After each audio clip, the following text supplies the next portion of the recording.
नमस्कार। कक्षा तृतीया विषय हिंदी आदर्श शिक्षण समिति बाड़मेर के इस चैनल पर आप सभी भैया बहनों का हार्दिक स्वागत, हार्दिक अभिनंदन।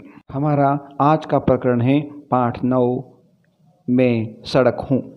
प्रस्तुत पाठ में सड़क अर्थात रास्तों के बारे में बताया गया है। इसमें सड़क स्वयं अपने बारे में कहने का प्रयास कर रही है कि उसका निर्माण कैसे हुआ, कहाँ हुआ, उसकी पहुँच कहाँ कहाँ तक है और उस पर उसको क्या अच्छा लग रहा है, क्या अच्छा नहीं लग रहा है।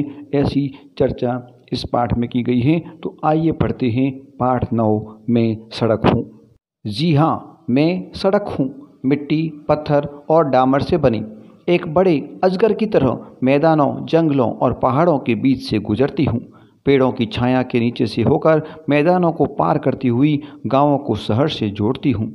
जब आदमी ने एक स्थान से दूसरे स्थान तक जाने की बात सोची होगी, मैं कहीं कच्ची हूँ तो कहीं पक्की, कहीं मैं घुमावदार बनी तो कहीं एकदम सीधी सपाट।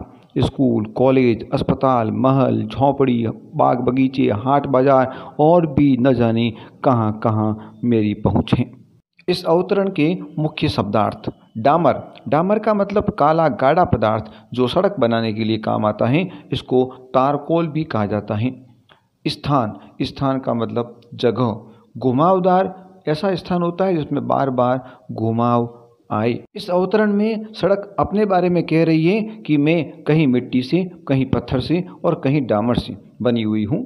एक मैदानों, जंगलों और पहाड़ों के बीच से गुजरती हूँ। मतलब सड़क मैदानों में, जंगलों में और पहाड़ों में हर स्थान पर होती है। पेड़ों की छाया के नीचे से होकर मैदानों को पार करती हुई गांवों को शहर से जोड़ने का काम सड़क करती है। सड़क अपने बारे में यह बताने का प्रयास कर रही है कि जब आदमी को एक स्थान से दूसरे स्थान तक जाने की आवश्यकता पड़ी होगी या उसने सोची होगी, तब सड़क का निर्माण हुआ। सड़क कह रही है कि मैं कहीं कच्ची हूँ तो कहीं पक्की, कहीं घुमावदार हूँ तो कहीं सीधी सपाट। सड़क यह भी बताने का प्रयास कर रही है कि स्कूल, कॉलेज, अस्पताल, महल, झोंपड़ी, बाग बगीचे, हाट बाजार और लगभग सभी स्थानों पर सड़क पहुँचती है या सड़क की पहुँच है। पढ़ते हैं अगला अंतरा। लोग कहते हैं कि गांव के पास से होकर गुजरते समय मैं उसके विकास का हिस्सा बन जाती हूँ। सच पूछो तो मुझे विभिन्न ऋतुओं में तरह तरह की फसलों से हरे भरे खेत बहुत सुंदर लगते हैं। गाय, भैंस, बैलों की झुंड जब मेरे ऊपर से गुजरते हैं तो मैं अपना दुख दर्द भूल जाती हूँ। मेरे बाजू में खड़े हरे भरे पेड़ों की छाया मुझे बहुत अच्छी लगती है।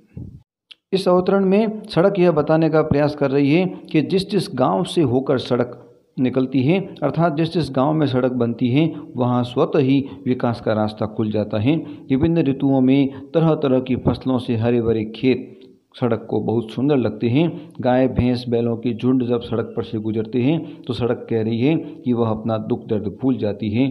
सड़क के दाएं बाएं जो पेड़ लगे होते हैं, उन पेड़ों की छाया सड़क को बहुत अच्छी लगती है। अब तक आए मुख्य शब्दार्थ का एक बार पुनः अध्ययन करते हैं। डामर मतलब काला गाढ़ा पदार्थ जो सड़क बनाने के काम आता है। तारकोल। स्थान मतलब जगह।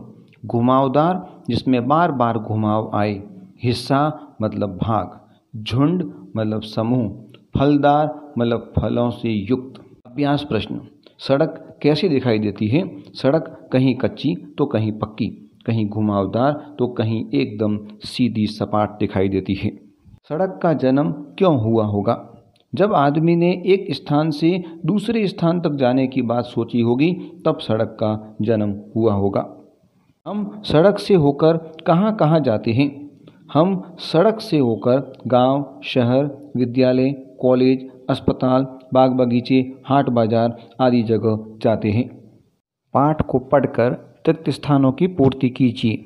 मैं कहीं कच्ची हूँ तो कहीं रिक्त स्थान। लोग कहते हैं कि गांव के पास से गुजरते समय मैं उसके रिक्त स्थान का हिस्सा बन जाती हूँ। भाषा की बात। भाषा संबंधी कुछ वाक्य। मेरे आसपास सफाई हो जाती है। दोनों किनारों पर रोशनी की जाती है। ऊपर दो बातें कही गई हैं। हर बात के पूरी होने पर एक चिन्ह लगाया गया है। इसे पूर्ण विराम कहते हैं। निम्न वाक्यों के अंत में पूर्ण विराम लगाएं। मैं सड़क हूँ। मिट्टी और पत्थर से बनी हूँ। उत्सवों के समय मैं तरह तरह की दुकानों से सज जाती हूँ। मुझ पर काफ़ी चहल पहल होती है। इन दोनों वाक्यों में जहाँ जहाँ पूर्ण विराम लगाने की आवश्यकता है वहाँ पूर्ण विराम लगाइए। पहले वाक्यों को दोबारा लिखिए, उसके पश्चात पूर्ण विराम लगाइए। आज इतना ही। धन्यवाद।